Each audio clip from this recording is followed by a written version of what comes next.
So Keir Starmer has said there will be no more funding for the NHS without reform. Well, clearly the NHS needs reform, but it also requires funding. And how are you supposed to do the reforms without funding? Now, to put this in some sort of perspective, France spends over $40 billion a year more than the UK on the health service here. Plus it's topped up as well with a third being paid by an insurance policy. And the same with Germany. Germany spends $80 billion more than the UK. And both countries have a better functioning health service than the United Kingdom. Now, I live in France and I got first-hand experience of the healthcare here, and it is exceptional, I have to admit. But today I've heard a lot of criticism, a lot of people phoning up with their experiences of the NHS, phoning up radio shows like the LBC. And I've almost thought, hang on, some of this isn't just, And my dear wife, just share you a personal story, a recent personal story, a family story. We just had a very serious situation.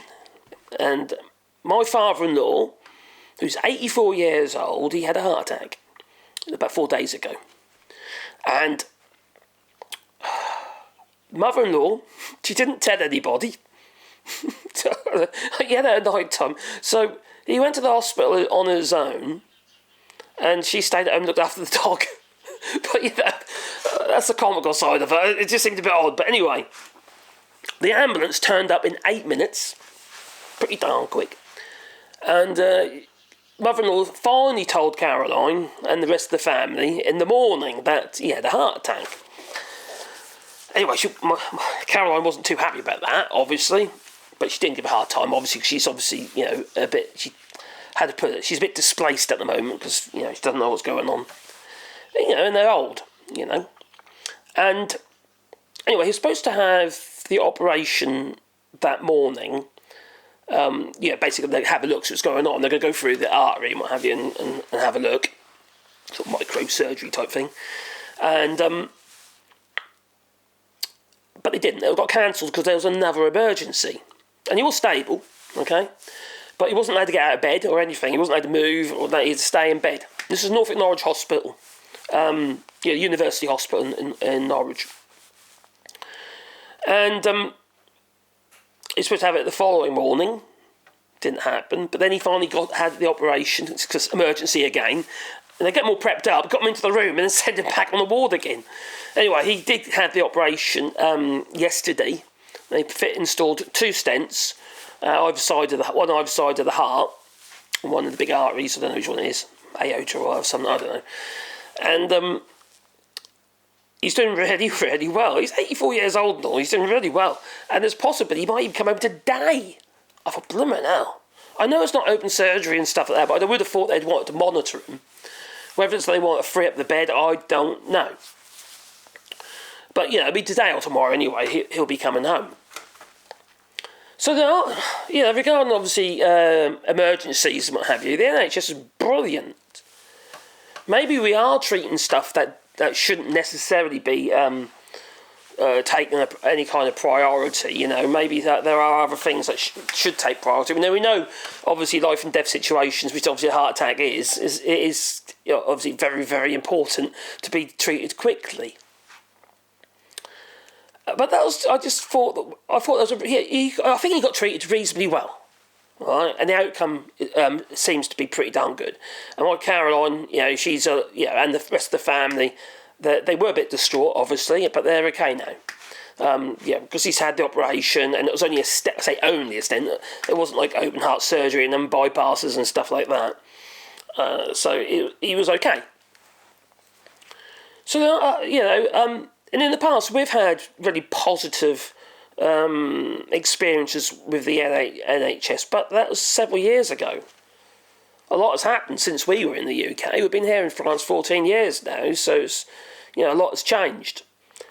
And it's ironic that it's the same period of time the Tories have been in. Needless to say, the Labour Party has got a huge flipping job on their hands. And I kind of agree with some of the stuff they're discussing, what they're planning. Because it's kind of what they do here in France. It's more about prevention. Literally, today, I got 2 letters, one for me, one for my dear wife, for a full fitness test, where you go to the place got like bicycles and they wire you up and what have you, and check your health, and you get a full report. And they do that it's the second one I'd had. I can't remember, the last was 2 years, maybe every couple of years or something. Anyway, so that's prevention, isn't it? Let's see if there's something wrong with you, and if it isn't too bad, well, if it's we can do something about it, we will. And that's what it's like here. It's all about prevention. Whereas in the UK, it seems very much like sticky plaster mitigation, and close the stable door after the horse has bolted, and that's not a functioning health service. And the Lord Darcy report pretty much says it's not a functioning health service. And I was just looking at this little summary here of things that have been going on. I'll just read it to you. There's Keir Starmer has vowed to be bold and face down loud opposition, and yes, there's plenty of it, to his planned public health measures and NHS reforms after the major inquiry, Lord Darcy inquiry, found that the health service was in a critical condition. Now, I listened to his speech. I don't really like listening to his speeches, actually. I don't think he's a great speaker. But anyway. And although he did say that no more funding without reform, he didn't say there won't be no investment. He said in a different part of the speech, obviously we will carry on investing in the NHS. Well, you're going to have to. If you want reform, you're going to have to invest in it. You can't reform something without spending money in it. That doesn't make any sense. Now, there are some things, obviously, they could do that would make a massive difference. But one of the problems I see is they're so tied up in contracts with the private sector, the NHS and as a whole, because of the flipping Tories, but also the last Labour government regarding PFI hospitals. That was under Tony Blair, when the University Hospital, which is where my father-in-law is at the moment, that's a PFI hospital. It's privately funded, but it costs an absolute fortune. And most of it's like private hospital. The whole top floor is all private. Now, Wes Streeton, the Health Secretary, has urged doctors, union leaders, to work with the government. Well, it ain't going to go down too well if you say you're not going to invest any more money in it, is it? That's just going to rile them up. Clearly, there is no money. He says, stop sabre-rattling all the industry action over pay, what have you, because, there's no more money, they're saying. They've already handed out a shitload of money. Maybe, I understand the junior doctors and stuff like that, but maybe the train drivers, maybe they could have waited a bit longer, They, not all of them, obviously, because there's a little bit of misconception that they all get 60,000 a year, because they don't. That's not quite true.